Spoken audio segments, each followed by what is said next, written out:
Good morning students. मैं Vaishali Solanki, unity public school Kamrej. आज हम लोग स्टैंडर्ड 9 सब्जेक्ट हिंदी चैप्टर 6 मेरी बीमारी श्यामा ने ले ली।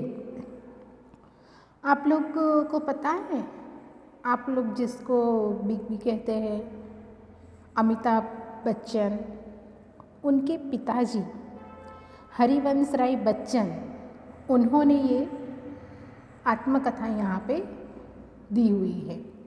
हरिवंश राय बच्चन जो है वो एक ऐसे आदमी थे जिन्होंने हिंदी में कई सारी ऐसी कविताएं दी हैं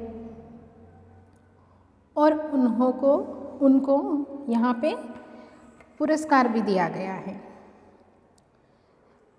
अगर हम माने तो ऐसा भी कह सकते हैं, अगर जो हरिवंश राय बच्चन नहीं होते तो अमिताभ बच्चन नहीं होते, और अमिताभ बच्चन जी है तो उसके पिताजी हरिवंश राय बच्चन को हम लोग जानते हैं।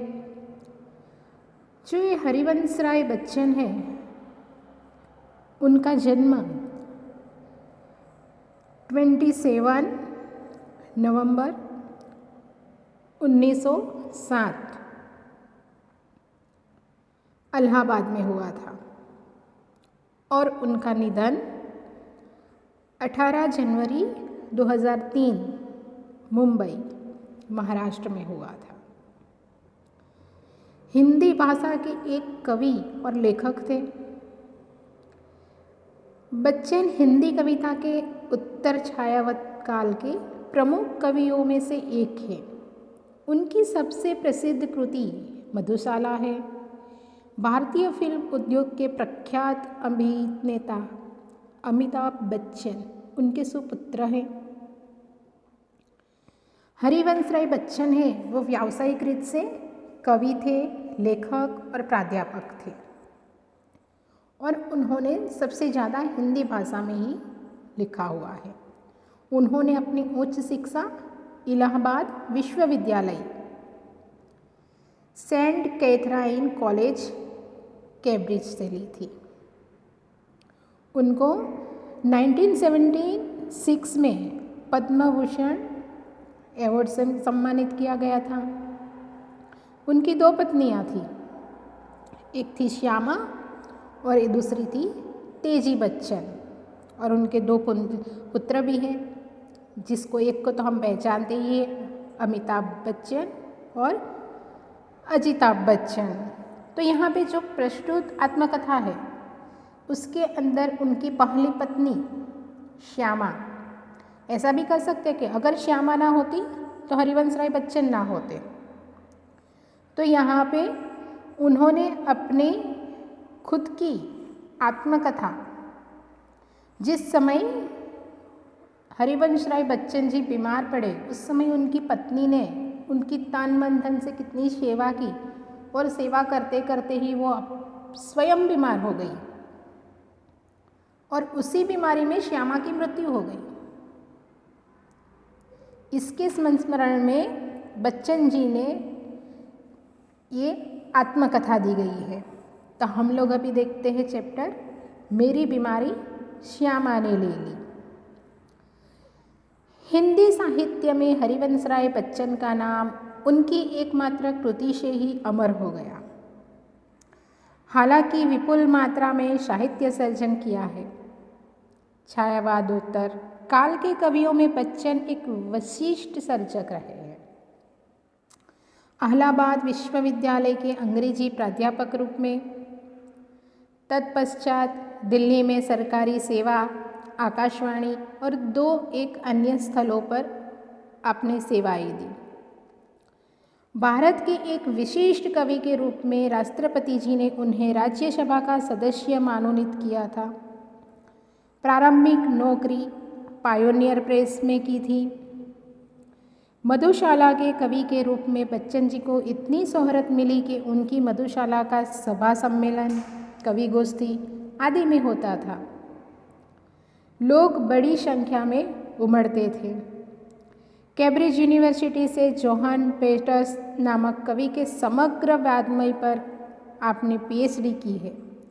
केंद्रीय मंत्रालय दिल्ली में आपने हिंदी विशेषज्ञ के रूप में अप्रतिम कार्य किया है।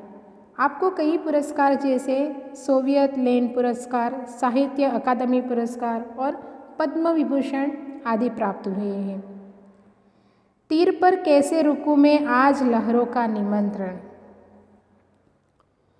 प्रस्तुत आत्मकथा में श्यामा की बीमारी का दर्दनाक और कारुणमयी सबर निरूपण मिलता है, तो दूसरी ओर कवि की भावुकता और संवेदनशीलता का प्रकटीकरण मिलता है। क्या भूलूं क्या याद करूं श्री हरिवंश राय बच्चन की आत्मकथा है। हिंदी के इस सुप्रसिद्ध कवि ने अपने संस्मरण बड़े ही रोचक ढंग से आलेखित किए हैं। कवि अपने जीवन को घटनाओं के साथ उस युग का चित्र भी दे देता है। प्रस्तुत अंश क्या भूलूं क्या याद करूं में लिया गया है। इसका यह शीर्षक मेरी बीमारी श्यामा ने ली विषय युग का भी निर्देश करता है।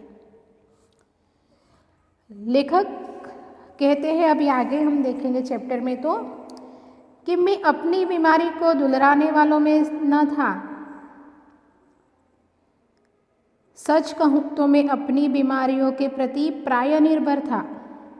शायद मैंने गांधी जी के ही लेख में कहीं पढ़ा था कि बीमार होना अपराध है। हम जो शरीर दिया गया है उसे हम स्वस्थ न रखें तो हम अपराधी तो है ही। मैं इस तर्क को कुछ और आगे ले गया। अपराधी को दंड देना चाहिए। मुझे जब कभी छोटी मोटी बीमारी होती, जुकाम, बुखार, खांसी, सिर दर्द, तो मैं खाट पर न लेटता और भी अपने से काम लेता। मुझे भरे बुट बुखार में अपनी रात की ट्यूशनों पर जाने की याद है। बुखार की गर्मी और तेजी में तो मैं और जोश से पढ़ता। मजदूरी करके रोटी कमाने वालों को बीमार पड़ने का क्या अधिकार है। बीमारी अमीरों की हरामजादगी है। गरीबों को उसे अपने पीछे न लगाना चाहिए। लिखने में तो ऊंचा बुखार मुझे सब तरह से सहायक, प्रेरक और प्रोत्साहक लगता। एक तरह की आग जिससे मेरी अनुभूतियों में ताप आता, जिससे गल पिघल कर मेरा हृदय गलता। एक तरह की भट्ठी जो मेरे विचार, भाव, कल्पनाओं को उबाल देकर उच्छलित करती। यह तो मैं नहीं कहूँगा कि बुखार में मैं अदबदा कर लिखता था, पर अगर मैं लिखना चाहता था तो बुखार मेरे लिए कोई बाधा नहीं बन सकता था। हल्के बुखार में तो मेरे सब काम हश्ब मामूल होते रहते थे। कोई मेरा बदन छूकर कभी कहता था कि तुम्हें तो बुखार है, तो मैं पेट से जवाब देता था कि हाँ बुखार है और मैं भी हूँ। शायद किपलिंग ने अपनी आत्मकथा में लिखा है कि कभी कभी उसे बुखार में भी काम करना पड़ता था, और जब वह बुखार में होता था तो वो अच्छी कहानियाँ लिखता था। बच्चों, आपको पता है किपलिंग कौन है? आप लोग ने जंगल बुक देखी है, पढ़ी है? तो वो है ना, उसके लेखक हैं किपलिंग।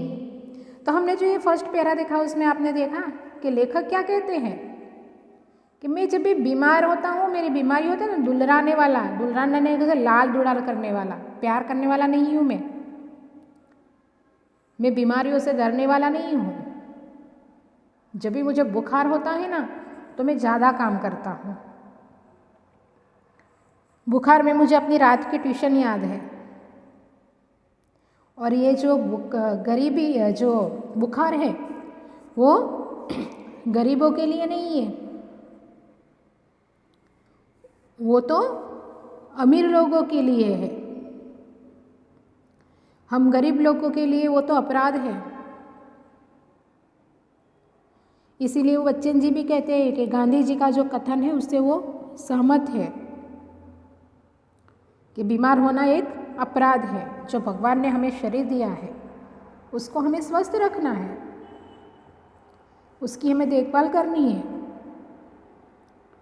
उसी तरह किपलिंग भी कहते हैं, जो अंग्रेजी के सुप्रसिद्ध साहित्यकार हैं, उन्होंने भी कई सारी अपनी अच्छी अच्छी कहानियाँ बुखार की हालत में ही लिखी थी।